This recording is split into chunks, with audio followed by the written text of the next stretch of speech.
Hey, salut à tous, aujourd'hui une nouvelle vidéo. Donc dans cette vidéo, je vais vous faire un petit résumé de l'année 2024. Donc pour moi, qu'est-ce que ça a été les pires sets de 2024? Donc vous aurez mon top 5 dans cette vidéo.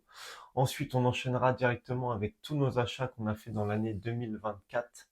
Donc toutes les nouveautés qu'on a achetées, enfin tous les Lego qui sont sortis cette année, qu'est-ce qu'on a acheté dans ces Lego-là. Ensuite, on finira par mon top 5 des meilleurs Lego Star Wars 2024 qui sont sortis. Donc, vous aurez mon avis sur ces Lego-là. On passe directement du coup à mon top 5 des pires sets de l'année 2024 au niveau de la gamme Lego Star Wars. En top 5, on retrouve le Tantive 4 sorti en mars 2024 pour un prix de 79,99 € chez Lego.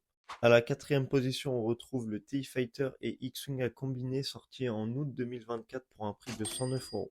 En top 3, on retrouve le Crimson Firewalk sorti en janvier 2024 pour un prix de 52 € chez Lego. En top 2, on retrouve le Droid K sorti en mai 2024 pour un prix de 64 €. Et pour moi, le pire set 2024 est celui du robot X-Wing de Luke Skywalker sorti en juin 2024 pour un prix de 15 €. Et toi, dis-moi du coup, quel a été ton pire set de l'année 2024 en commentaire? Dans la deuxième partie, du coup, je vais vous parler de tous mes achats qui ont été faits en 2024 au niveau de la gamme Lego Star Wars. Du coup, au mois de janvier 2024, j'ai acheté le Battle Pack, pour moi le set le plus rentable de 2024, enfin, il n'y a pas photo, avec ses 9 figurines, franchement, il n'y a rien à dire. J'ai aussi acheté ce polybag qui comporte 75 pièces. D'ailleurs, c'est bien dommage que Lego ne fasse plus de polybag avec des personnages à collectionner. Pour finir le mois de janvier, du coup, j'ai acheté le Crimson Firewalk. Vous allez me demander pourquoi j'ai acheté ce set-là, tout simplement parce que la figurine Nubs est très sympa. Après, le reste du set n'est pas exceptionnel, je suis d'accord avec vous. Au mois de mars, du coup, j'ai acheté le Faucon Millennium suivi de la main invisible. En français, ça fait vraiment très moche. J'ai également acheté le set L'embarquement sur le Tantive 4 avec la magnifique figurine de Five.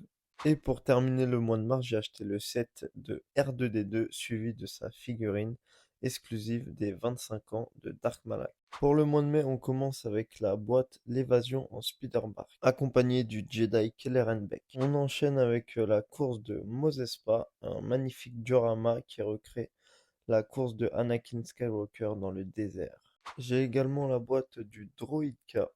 Voici aussi la boîte de l'infiltrateur site de Dark Maul avec la magnifique figurine de Saw Gerrera. Pour moi, c'est l'une des plus belles figurines de l'année 2024.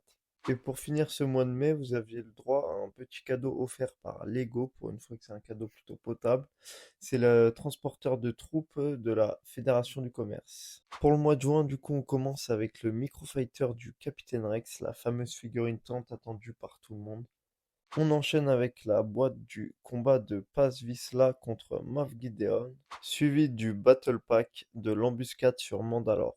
Et on clôture ce mois de juin avec ce robot X-Wing de Luke Skywalker. On entame le mois d'août avec le magnifique Onyx Cinder tiré de la série The Skeleton Crew sur Disney+. On enchaîne directement avec le Dark Faucon sorti au mois d'août également avec ses plus de 1500 pièces, avec ses 6 figurines qui changent un peu de l'ordinaire, donc ça fait plaisir. Dans la même série, j'ai pris le chasseur stellaire du Jedi Bob, donc ça a inauguré enfin le retour du Jedi Bob, ça faisait très longtemps qu'on l'avait pas vu, donc une occasion de l'avoir. On enchaîne avec le duel d'Ahsoka Tano sur Peridea avec ses 5 magnifiques figurines tirées de la série Ahsoka Tano, avec le retour de Throne, donc ça fait très plaisir. J'ai aussi acheté l'esquive du désert avec la fosse du Sarlacc, mais aussi la fabrique de droïdes créatives avec la petite figurine de la princesse Leia. On enchaîne avec le C3PO qui mesure plus de 38 centimètres avec plus de 1000 pièces et qui rend super bien avec le R2D2 sorti au mois de mars. Et pour finir ce mois d'août qui a été très chargé en Lego, j'ai acheté l'Imperial Star Destroyer. Le mois de décembre était plus calme, du coup j'ai acheté le petit calendrier de l'Avent 2024. Du coup pour le mois d'octobre, j'ai acheté ce set-là avec le petit droïde de couleur rose. Et pour finir l'année, du coup j'ai craqué, j'ai acheté la barge UCS de Jabba avec plus de 3900 pièces. Quand vous l'achetiez à l'époque, et ben vous avez, enfin au mois d'octobre, vous aviez le petit sabre laser de Luke Skywalker qui était offert avec. Donc ça, c'est un super cadeau que Lego nous a permis d'avoir. Du coup, pour vous faire un résumé de tout ça, j'ai acheté 25 sets pour un peu plus de 2 200 euros. Et dans la dernière partie, du coup, on va voir directement mon top 5 des meilleurs sets de cette année 2024. En top 5, on retrouve la barge UCS vendue avec ses 8 mini-figurines avec un prix total de 500 euros, avec en plus un vrai intérieur, comme vous pouvez le voir juste ici, différentes pièces avec une très belle cuisine, le trône de Jabba. En top 4, on retrouve l'infiltrateur de site de Dark Maul avec la magnifique figurine de Saw Gerrera. Il était vendu chez Lego pour un prix de 70 euros. Pour la troisième place, on retrouve l'embarquement à bord du Tantive 4 avec la magnifique figurine de Five.